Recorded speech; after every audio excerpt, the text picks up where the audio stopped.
बचाओ बचाओ बचाओ बचाओ बचाओ సికింద్రాబాద్ అస్తిత్వాన్ని దెబ్బతీసే విధంగా ఈ ప్రభుత్వం తీసుకున్న చర్యలన్నింటినీ ఖండిస్తూ శాంతి ర్యాలీ చేయాలంటే పొద్దున్న నుండి 144 శిక్షలు ఏదో కర్ఫ్యూ ఏర్పాటు చేసి సికింద్రాబాద్ కి సానుభూతి తెలిపి ప్రతి ప్రజలకు అరెస్ట్ చేయడం అనేది మంచి పద్ధతి కాదు. శాంతి ర్యాలీని కూడా చేయలేని పరిస్థితిలో రాష్ట్రం ఉండడం, మరీ ముఖ్యంగా చెడ్డ రకాలు ఉండడము ఇది బాధాకరమైన విషయము.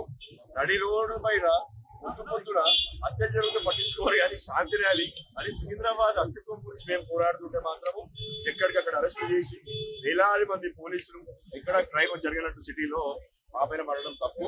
ఇది ఆగదు. ఇప్పుడే కేటీఆర్ గారు శ్రీనివాస్ యాదవ్ గారు పిలిపిస్తారు.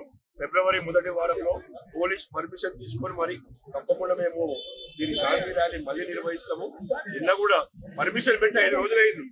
5 రోజుల నుండి రెస్పాన్స్ లేకుండా 10:45 రాత్రికి వాట్సాప్ లో మీ పర్మిషన్ రిజెక్ట్ చేస్తున్నామని నిన్న మధ్యాహ్నం మేము మీ రోడ్ మ్యాప్ ఎక్కడ, మేము ఎక్కడెక్కడ మీకు సెక్యూరిటీ పెట్టాలి, ఎంత శాంతియుతంగా తీయాలని మాత్రం కోఆర్డినేట్ చేసి అర్ధరాత్రి వాళ్ళు ముందే మాకు పర్మిషన్ ఇవ్వకపోతే మేము న్యాయస్థానానికి వెళ్ళే వాళ్ళం, కోర్టుకి వెళ్ళి తెచ్చుకునే వాళ్ళం.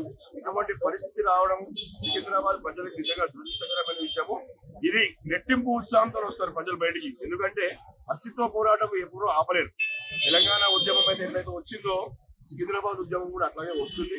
ఎందుకంటే ఎవరో ఒక్కరికి మేలు చేసే పని కాదు. 2 నగరాలు అంటే హైదరాబాద్, సికింద్రాబాద్. ఇటువంటి పరిస్థితులని తెలియకుండా వాళ్ళు సీఎం గారిని అడిగితే మాత్రము మేమేం చేయలేదు అంటారు. ఇక్కడేమో కమిషనరేట్లు అన్ని కూడా తప్పకుండా